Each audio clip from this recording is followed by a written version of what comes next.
But first, this is America in shutdown day 24, some important developments and some emails that I must share with you.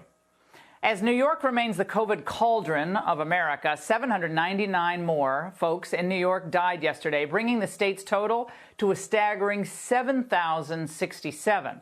Now, that's 43% of all American fatalities. You can get your mind wrapped around that.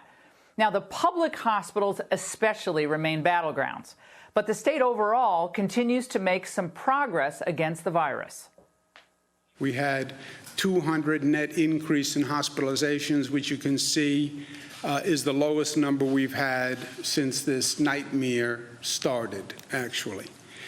Change in ICU admissions is the lowest number we've had since March 19th or so. A number of intubations is down. Well, that's all good news. But New York City is stretched and hurting. The system, the healthcare system, what we were worried about, it's going to bend, but it's not going to break. Thank goodness. It's not going to collapse. But now, with this in mind, it is truly shocking to see how far off almost every model was that informed the draconian response of a nationwide shutdown, a one-size-fits-all kind of shutdown, although the president gave the states some flexibility, which was really smart. Now, first, New York COVID bed projections were totally wrong. Now, look at this graph. The purple dotted line is where we are today, about 18,000 beds needed. The red line is the IHME model funded by Bill Gates. The green line is Columbia University's estimate. Look at where that was. And the other two are from the McKinsey Group, two different estimates. But look at that dotted line below. That's where we actually are. Again, this is great news, but these estimates were off by a factor of 6. The high-end mortality prediction is even worse. And as we've spoken about before, that was off by a factor of 33. That's not that graph, it's a different one. Now, New Orleans is going through a very tough time, but things are even looking up there. We do believe we're beginning to see the flattening of the curve, but we then have to come down on the other side, and we know that cases can spike. We will be easing back towards life as we lived it before COVID-19. Well, everyone in New Orleans looking forward to that. Philadelphia is showing modest signs of new cases leveling off as well. That's good news. So they say that it's the social distancing that's flattening the curve. But it's also causing another horrific decline. The ongoing isolation, especially among our elderly, is taking its toll.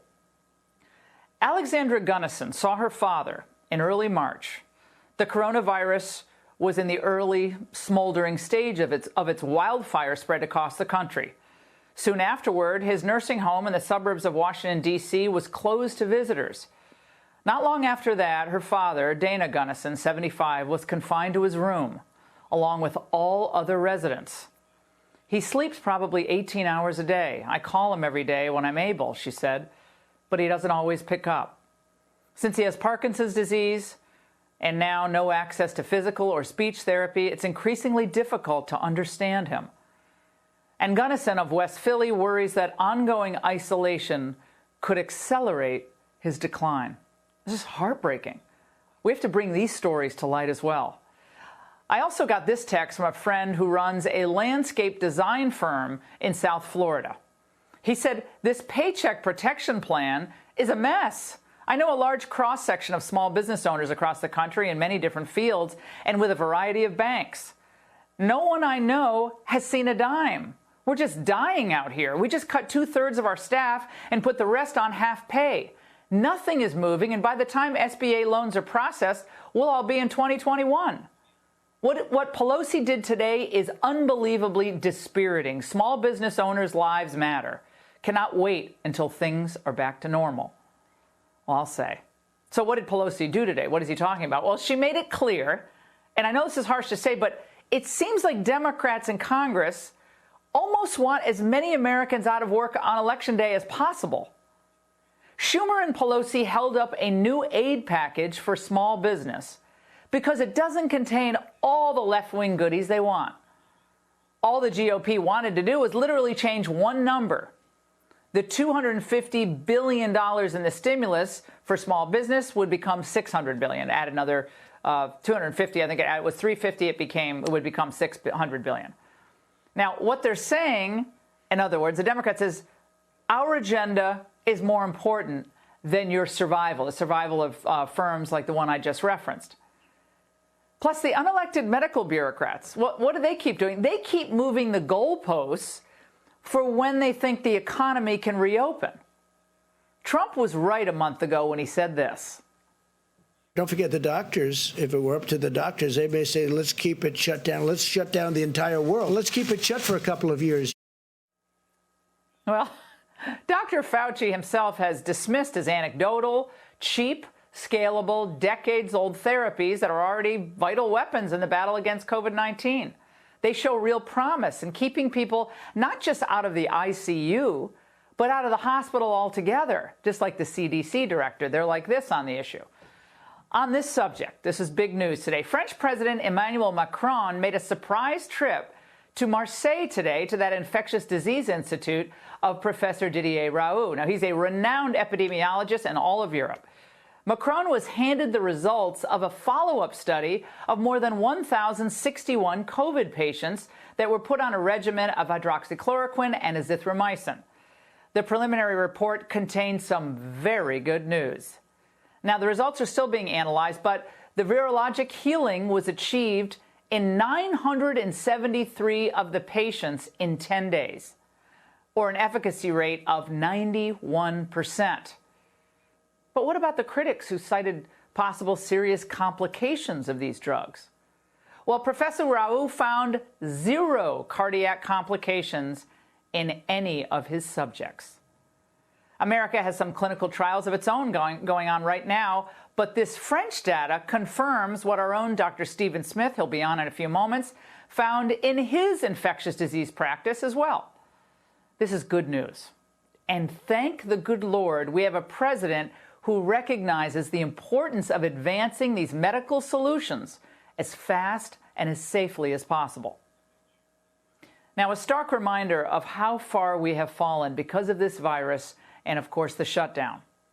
In early February, we had long lines to get into clubs and neighborhood hotspots. But in early April, Americans are now lining up for basic necessities.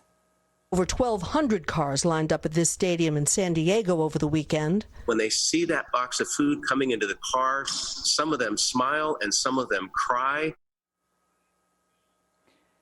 As the president said, this shutdown, what it's doing, what it's obviously done to the income earning potential of people. We have record numbers of people at food banks, even in Boston. A friend of mine told me the other day. He couldn't believe what he saw.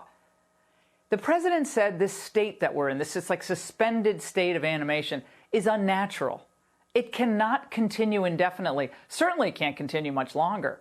We have to adapt to new information, new data, and when the projections are off, as they've been off, we've demonstrated this actually almost for 2 weeks now, our response to that crisis has to be smartly adjusted and also safely.